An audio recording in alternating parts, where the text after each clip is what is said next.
किसी की विपत्ति की ताकत नहीं कि हमारी संपत्ति और सुख पर आंच पहुंचा सके, पर यह तभी जब आपका अखंड स्मरण चल रहा है।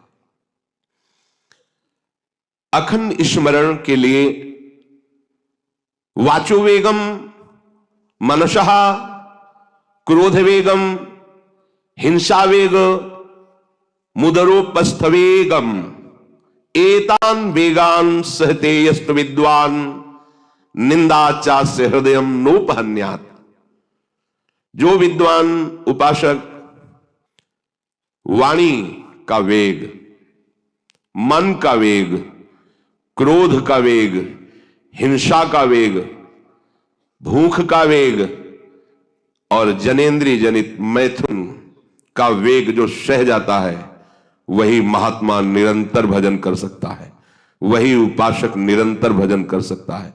नहीं, यही वेग आकर उसके भजन में अंतराय पैदा कर देते हैं। ये वेग वाणी का, मन का, क्रोध का, हिंसा का, उदर का, उपस्थ का यदि आप नहीं सहन करते तो ये आपके भजन में बाधा डाल देंगे, निरंतर भजन नहीं होने देंगे। दूसरा, निरंतर भजन करने में जो प्रभु कह रहे हैं आसित मत्परा, मेरे परायण होकर भजन करो। अब इन वेगों से बचकर क्यों भजन में चलता है तो उसके अंदर एक बात आने लगती है, मैं अच्छा भजनानंदी हूं। जहां ये बात आई तहां वो दूसरों जो वैष्णव है, महतजन है, महात्मा जन है, वो टीका टिप्पणी करने लगता है उनकी। ये होता है, अपने में श्रेष्ठ भाव आने पर दूसरे साधकों की, वैष्णवों की, महापुरुषों की, महतजनों की वो टीका टिप्पणी करने लगता है। ऐसा क्यों, ऐसा, ऐसा क्यों, ऐसा। ये आपके भजन को ही रोक देगा। निरंतर भजन चलने की तो बात जाने तो भजन से ही विमुख कर देगी ये वृत्ति। ये 6 बातें संतों के प्रति नहीं करनी चाहिए। वो वेग सहो और ये बात भूलकर अपनी वाणी पे न लाओ। बास निरूपण, किसी भी संत महात्मा वैष्णव के विषय में ऐसा कहना, ये तो महलों में रहते हैं या ये तो गांव में रहते हैं, ये तो इनको तो गंगा किनारे या स्मशान में कहीं खंडहर में रहना चाहिए, बाबा जी हैं ऐसे वैसे। वास निरूपण करना, तभी जब अहम जागृत होता है तो संतों के प्रति टीका टिप्पणी शुरू हो जाती है। वास निरूपण, किसी भी संत महात्मा वैष्णव के प्रति उसके वास के विषय में बोलना। दूसरा, ज्ञान निरूपण, किसी संत वैष्णव के प्रति ऐसा, ये पढ़े लिखे तो है नहीं, शास्त्रों का इनको ज्ञान तो है नहीं, वेश बना लिया, बस पेट भरण पोषण के लिए घूम रहे, कोई इनको ज्ञान तो है नहीं, क्या भजन करेंगे, क्या विचार करेंगे जब इनको पढ़े ही नहीं है, शास्त्रों का ज्ञान नहीं है, तो क्या ये भजन करेंगे। ज्ञान निरूपण। तीसरा, जाति निरूपण, अच्छा ये अमुक जाति के हैं, हाँ तभी तो चाहे जितना बेस रख ले, नीच जाति का तो नीचे जाति का रहेगा ना। ऐसा महान अपराध, ऐसा सोचना, ऐसा बोलना, ऐसा देखना, ये महत अपराध है और ये हम लोग ध्यान नहीं देते, फिसल जाते हैं। एक बार एक जगह महात्माओं की पंगत लगी हुई थी, तो उसमें एक महात्मा को पंगत लगवाने वाले में जो श्रेष्ठ थे, उन्होंने एक थप्पड़ मारा और निकालने लगे। वहां हमको भी सेवा दी गई थी, पत्तल उठाना और पोछा लगाना बाद में। तो परुषाई जब होती थी तो उस समय खड़े रहते थे। तत्काल में हमने कहा आपने क्यों थप्पड़ मारा, तो उन्होंने जाति निरूपण किया कि इस जाति का है, तुम नहीं जानते हो, और ये साधुओं की पंगत में बैठा है, उनका आचार्य परंपरा का तिलक लगाए हुए है और भेष धारण किए हुए हैं। आप आचार्य परंपरा की प्रधानता रखते हैं या जाति की प्रधानता रखते हैं। वो महात्मा अश्रु प्रवाह करने लगे कि क्या मेरे को भगवान का भजन करने का अधिकार नहीं है, क्या मेरे को भगवत प्रसाद पाने का अधिकार नहीं है। जब हमें गुरु ने वस्त्र दिया है, भेष दिया है, तो हम संतों की सभा में उन्हीं की आज्ञा से बैठे। वैसे हम इस योग्य नहीं है पर बैठे हैं। उनकी दैन्यता देखकर तत्काल उनको हृदय से लगाया और उनसे कहा कि दोबारा ऐसी गलती ना हो, ये क्या मर्यादा है वेश के ऊपर, और उनके चरण पकड़े, एक बार इनको क्षमा करके आप बैठ जाइए, आप प्रसाद पा लीजिए। उस समय भागवती का आवेश में बोले, उनकी सामर्थ्य नहीं हुई, दोबारा उनको वो प्रसाद पाके निकले, मन में ठान लिया कि झोला उठाओ और भागो यहां से। नहीं, जहां संत का अपमान हो वहां नहीं टिकना चाहिए। तो भूल हो जाती है। राजसूय यज्ञ में भगवान ब्रह्मा से लेकर के सब ईश्वर कोटि के महापुरुष पधारे थे, जिसमें स्वयं सर्वेश्वर भगवान श्री कृष्ण विराजमान थे।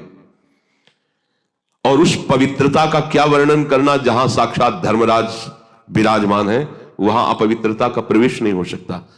लेकिन यज्ञ की पूर्णता नहीं हुई थी। यज्ञ की पूर्णता सुपच वाल्मीकि के चरण धोकर रसोई में पवाने से हुई थी। स्वयं भगवान श्री कृष्ण चंद्रजू ने ऐसा आदेश किया था, जिन्होंने स्वयं गीता जी में कहा, चातुर्वर्णम मया सृष्टा गुण कर्म विभागशा। लेकिन यदि वो भगवद अनुरागी है तो चातुर्वर्णम मया सृष्टा का सिद्धांत नहीं लागू होगा। भगवान व्यास देव जी कह रहे, अहो बत्स पचतो गरीयान यज्जिभ्यागे वर्तते नाम तुभ्यम। यदि राधा राधा कृष्ण कृष्ण जिभ्या से निकल रहा है, वो चांडाल भी है, तो उसका चरणामृत लेके पीना चाहिए। इसलिए हरिराम व्यास जी कहते हैं, व्यास मिठाई विप्र की तामे लागे आग, वृंदावन की स्वपच की जूठन खइए मांग। व्यास रसिक ते ही बड़े ब्रजते अनत न जाए, वृंदावन की स्वपच लो जूठन मांगे खाएं। ये जाति निरूपण संत के प्रति करना महत अपराध है। और ये जब जाति का अभिमान बना हुआ है तो भगवत दासत्व का अभिमान कैसे आ सकता है? किसी भी मार्ग में हो, आगे चल करके सब लय हो जाता है। ये देहाभिमान के अंतर्गत आता है। देह ही तो जन्मी है जाति में, ये स्वरूपाभिमान थोड़ी है, ये देहाभिमान ही है। इसलिए वैष्णव के सबके एक ही गोत्र है, अच्युत गोत्र। अपने सब रसिकों के एक ही गोत्र है, हरिवंश गोत्र। अगर हम जाति पक्ष में चले जाएंगे तो भगवत पक्ष से हट जाएंगे। तहां जाति कुल नहीं विचार, कौन सुत्तम कौन गंवार, सार भजन हरिवंश को। और या रस मगन मिटे भवत्रास, सुनहु रसिक हरिवंश विलास, श्री हरिवंश गायो। कहीं भी प्रकट हुआ हो किसी भी कुल में, और वो जब आचार्य के शरणागत हो जाता है, आचार्य परंपरा से, तो अभेद हो जाता है। सुने प्रपन्न जेब है, अभद्र सर्व के गए, तिन्हें मिले प्रसन्न हुए, न जाति भेद मानिए न जाति भेद मानिए। उनको देख करके कहना चाहे, सुभाग हमारे अहोभाग्य आपके दर्शन हुए, आप पधारिए, आप विराजिए।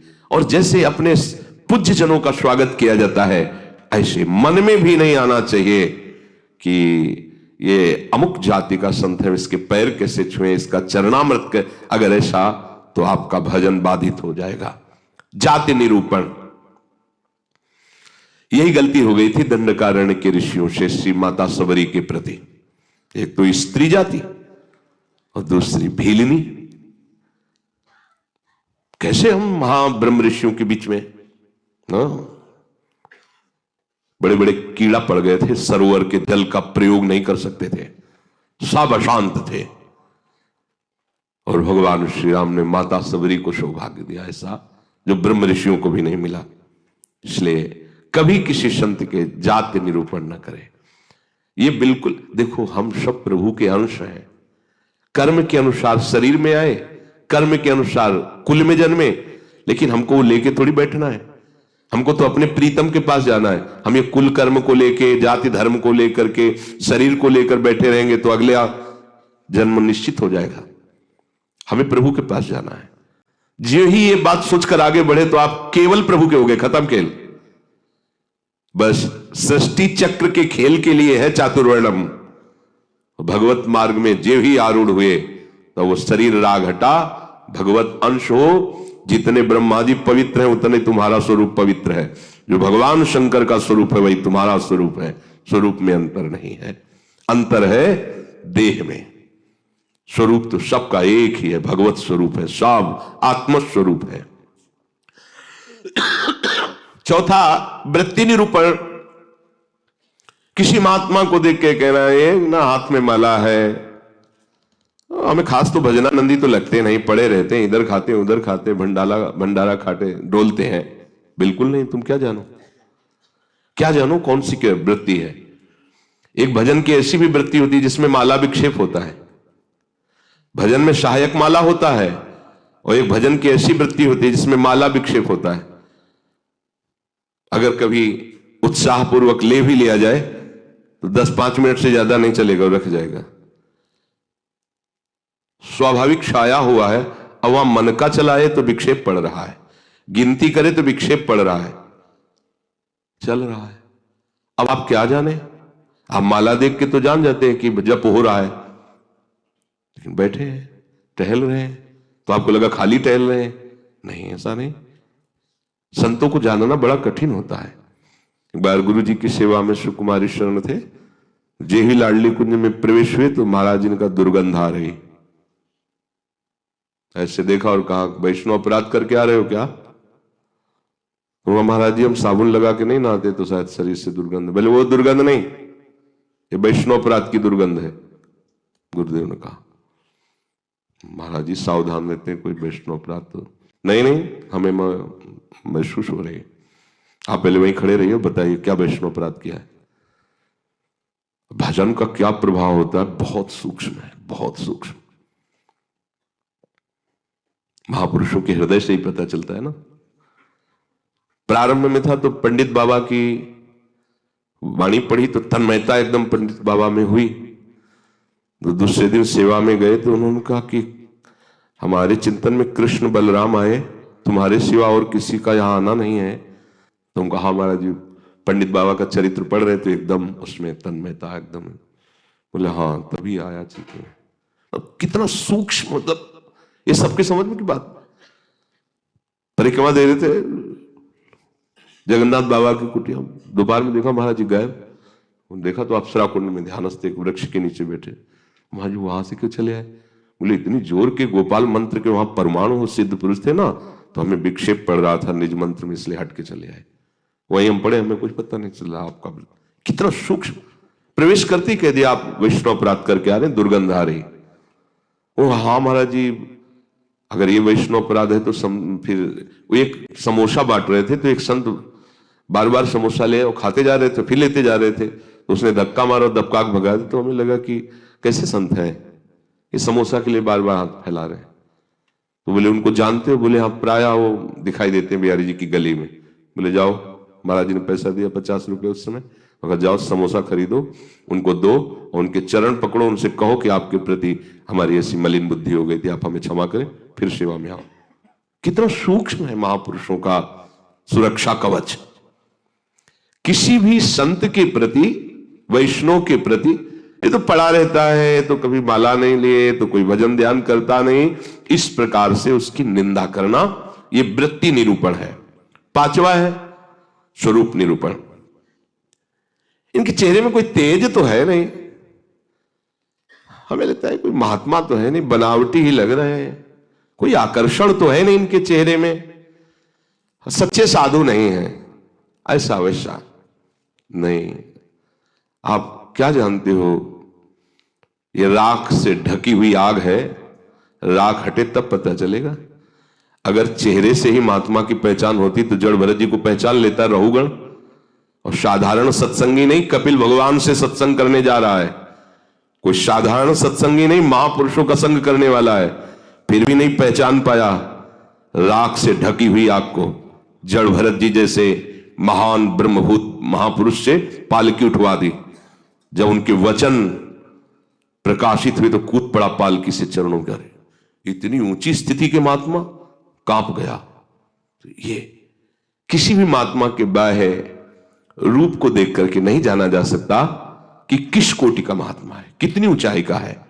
इसलिए इनमें तेज नहीं है, इनका चेहरा कोई आकर्षणकारी नहीं है, ऐसे कोई साधारण लगते हैं, कोई सच्चे साधु तो है नहीं, ऐसा नहीं करना चाहिए। छठवां धातु निरूपण। भक्त या भगवत विग्रह की, अच्छा ये पत्थर के ठाकुर जी हैं, सप्तम धातु के हैं, ये काहे से बने हुए ठाकुर जी? अगर वो मंदिर में विराजमान तो साक्षात प्रभु विराजमान, कुटिया में विराजमान तो साक्षात प्रभु विराजमान। श्री विग्रह में पाषाण, लोहा, तांबा या काष्ठ की भावना ले आना, यह आपके निरंतर भजन में बाधा पहुंचा देगी। उन वेगों को सहना और इस अपराध से बचना। जो गुरु ने नाम दिया है, मंत्र दिया है, आराध्य देव का रूप दिया है, उसके सिवा सब माया है, वो अपने को चिंतन नहीं करना। केवल उतना ही चिंतन, ये बहुत कठिन बात है। प्रायः मनमानी भजन करने में ज्यादा अच्छा लगता है, और गुरु मंत्र और गुरु श्री मुख से जो दिया गया उपासना नाम है, पद्धति है, उसमें मन मरता है, इसलिए उसमें मन नहीं लगना चाहता। हम ये देखते हैं, प्रायः कई उपासकों से सुना है उनके हृदय की बात, जो गुरु प्रदत्त है उसमें नहीं लगेगा और मन माने लग जाएगा। मन ने स्वीकार कर लिया चितम केशवम राम नारायण, ये रटे हम उन्हीं गुरु से पूछ रहे हैं जिन्होंने मंत्र दिया है, नाम दिया, ये हम रटे, तो ये बुरी बात तो है नहीं। भगवान के नाम जपिए, पर बात नहीं बनेगी। जहां बात बननी है वहां मंत्र मूलम गुरु वाक्यम, जो गुरुदेव ने शब्द दिया है, नाम दिया है, मंत्र दिया है, बस होए अनन्य एक व्रत गाए, वही। चाहे जितना मन चंचल हो, जो ऐसी निष्ठा वाला होता है, देर नहीं लगता शांत होने में। पर जिनका है कि छलांग लगाना अच्छा लगता है, थोड़ी देर ये जपा, थोड़ी देर वो जपा, थोड़ी देर वो जपा, अरे भगवान का तो भजन करना है। अभी वो पद्धति को नहीं समझे, अभी रस मार्ग में बहुत दूरी है, अंतराय है। सभी कार्य करते हुए अपने स्वरूप में स्थित रहना। जैसे अपने लोगों का स्वरूप है सहचरी, तो जगने से लेकर शयन तक आपकी स्मृति में रहना चाहिए, मैं श्री जी की सहचरी हूं। भले अनुभव में नहीं आ रहा, आपको सहचरी बप्पू का अनुभव नहीं हो रहा, पर हम है, मान लेना है। जैसे अपने को अनुभव नहीं था हम किस कुल में जन्मे हैं, पर माता पिता किसी ने तो सिखाया होगा कि तुम पंडित हो, ब्राह्मण हो, बैठ गया ना दिमाग में। लिखा है क्या ब्राह्मण कहीं, और बैठ गया पंडित घर के जन्म है हमारा। ऐसी गुरु ने तुम्हें नया जन्म दिया है। न स्त्री हो, न पुरुष हो, न ब्राह्मण हो, न क्षत्रिय हो, न वैश्य हो, न शूद्र हो, न गृहस्थ हो, न विरक्त हो, क्या हो? श्री जी की प्रिय सखी हो तुम। स्वीकार करो। जैसे मां ने सिखाया था कि ये तुम्हारे पिता हैं और पिता ब्राह्मण कुल के, तो तुम भी ब्राह्मण कुल के हुए। समझ गए? तुम पंडित की संतान हो तो पंडित ही हुए। ऐसे ही तुम हमारे प्रिया प्रीतम के अंश हो। गुरुदेव ने समझाया तुम प्रिया प्रीतम की प्रिय सखी हो। बस ये दिमाग में तुम लाओ पहले, इसी से स्वरूप जागृत होगा। जो उपासना पद्धति मिली पहले दिमाग में ले आओ। न स्त्री हो, न पुरुष हो, न गृहस्थ हो, न विरक्त हो, न ब्राह्मण हो, न क्षत्रिय हो, न वैश्य हो, न शूद्र हो। तुम क्या हो? तुम प्रियालाल के निज जन हो। तुम प्रियालाल की सहचरी हो। प्रियालाल